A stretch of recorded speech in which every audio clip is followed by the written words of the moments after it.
Hello, I'm Oli Bernard from App Annie. So I'm here to present you what we found out in the last months, but also last quarters, and as a kind of an introduction to this summit, seeing where you are, looking at Apple downloads, revenues, same for Google Play, who's doing well, who's not doing well. We need the first slide, please.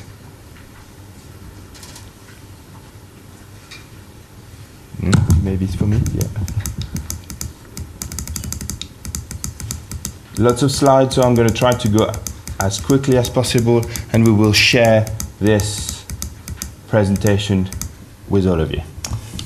Okay, so just quickly what we're going to run through today. So a quick look about App Annie, looking at the App Store trends, the country trends, the category trends, and the top publishers and apps.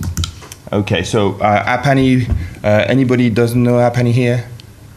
Raise hands. Everybody knows App Annie, so I'm going to go very, very quick. We have three products: Analytics, Store Stats, and Intelligence. Analytics is there for you. It's totally free. If you want to monitor your own apps, your revenues on the ad networks as well on the app stores, just go log in. It's free. It's there for you. Store Stats, it's all about rankings. You want to know where you're ranking, where is your product versus others. Again, it's free. Just go there, just put your name and your address, and you're done. Intelligence, this is our premium solution. This is where we are able to look at estimation for any apps in terms of downloads and revenue anywhere in the world for any app store, and that's it. So this presentation, we used our estimates from App Annie Intelligence. Okay, what happens in the app stores right now? So looking at Q1 on both iOS and Google Play, you can see that in downloads, Google Play is now outdoing Apple on about 45% more in Q1. We at the moment gathering the Q2 numbers, but it's likely to be similar. In terms of revenues, however, it's completely the opposite. iOS is outdoing Google Play. Okay. If we look now at the countries, if this works, there you go. So looking at the downloads right now, so looking for both platforms on Google Play and iOS, what you can see here is on your right side all the iOS app stores per country, and you can see that 40% of the downloads are done by two countries on iOS. It's the US and China. Okay. In terms of Google Play, what we can see there is that the United States, Brazil, Japan, Russia, and India are doing very well. In China, obviously, Google Play is present, but not a lot of people are using it. So what is this index one? So what does 100% mean? Sorry?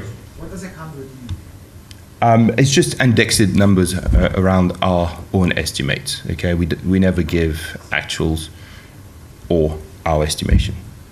So it's to give you an idea. Okay? So it also always indexed about the US. In terms of revenues, we're looking at iOS, again, doing a lot more as per the first slide than Google Play. And here we have three countries on iOS that are dominating: Japan, United States, and China. You can see on Google Play that Japan and the US also doing very well. Overall, everybody does better on iOS than on Google Play. If now we're looking down how the market have shifted year on year, okay, in downloads and in revenue, looking at the iOS specifically, in terms of downloads year on year, you can see that the situation is pretty stable. Okay, we have one or two countries changing, but with Brazil coming in the top 10. But in downloads, we're very similar year on year. However, in terms of revenues, we can see that China has now topped in the top 3, which is very interesting. Rest of Asia. In terms of Google Play, The store is not as settled as you can see on the iOS, on both downloads and revenues. We can see that in downloads, a lot of countries are coming in, such as Brazil, Mexico, Turkey, especially in Europe, has been very, very big, and Indonesia in Asia. In terms of revenue, what we see now is that we see that the United States, who were out of the top 5 at the end of last year, is now coming back into the top 3 with a top 2 position in terms of revenue. So the United States getting better in terms of Google Play revenues. So if you have anything, what we recommend country launch strategy today, Japan and the US launched both iOS app stores and Google Play. China launched for iOS, obviously, and go directly to the local distribution monetization channels for Android. Google Play is not there yet for legal issues, I believe. South Korea developed for Google Play rather than iOS. As we all know, it's the home of Samsung, and they have a very big market share there. Most of the countries, iOS is making more money. Emerging, as we see in China, Taiwan for iOS, especially China. Brazil for both on downloads. Brazil is growing very quickly. Mexico, Turkey, and Indonesia for downloads. Now, looking a little bit at the category, in which what categories are doing well right now. So looking at the iOS again, it's the same situation. There is not a lot of change. Games is the first category by far. There is a very big gap between number 1 and number 2 here. Okay, so you have game at the top, and then you have number 2, 3, 4, 5. What we look though is that education and news in terms of revenues are starting to emerge in the top 5 categories. In terms of Google Play, here again, the situation is not as settled. The store is still moving around. So again, games by far even more on Google Play than iOS gets the share of the pie here, really. And then after that, we can see that tools is doing very well in both downloads and revenues, as well as entertainment. Education is also slightly moving up. So again, as a quick summary, across both iOS and Google Play in May 2014, games is the flagship. Productivity, education, and news are going up in terms of downloads and revenues. Sports is doing well on Google Play. Okay. In terms of who does what, when, how, we've separated games and all apps because games make so much revenues and downloads that we thought that would give you a bit of both situation. So looking specifically on revenues here, I'm not talking about downloads. So looking at game downloads worldwide in May 2014 for iOS, what you can see from that chart is that out of the top 10, you have 3 companies having 7 titles. Supercell has 3, King has 2, and Tencent has 2. And what we have seen in here is the rise of Tencent, clearly. Meaning, if you correlate to what I've presented you 5 minutes ago, the rise of Asia in terms of revenues and downloads, you can see it here.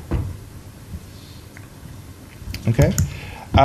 Now, if you look at Google Play, here it's slightly different. We've just seen in May 2014 a very big game called Blade from 433. Again, doing very, very well in PvP battles, and this has been very, very quick in terms of revenues. Shoot up straight away into the top 5. In terms of non-games application, here again, looking at IS revenues per company, because if we go on a per app basis, we'll have far too many. What we can see here is all the dating apps doing very well. Match.com, as well as Badoo, especially in Europe, are doing very, very well, going into the top 10.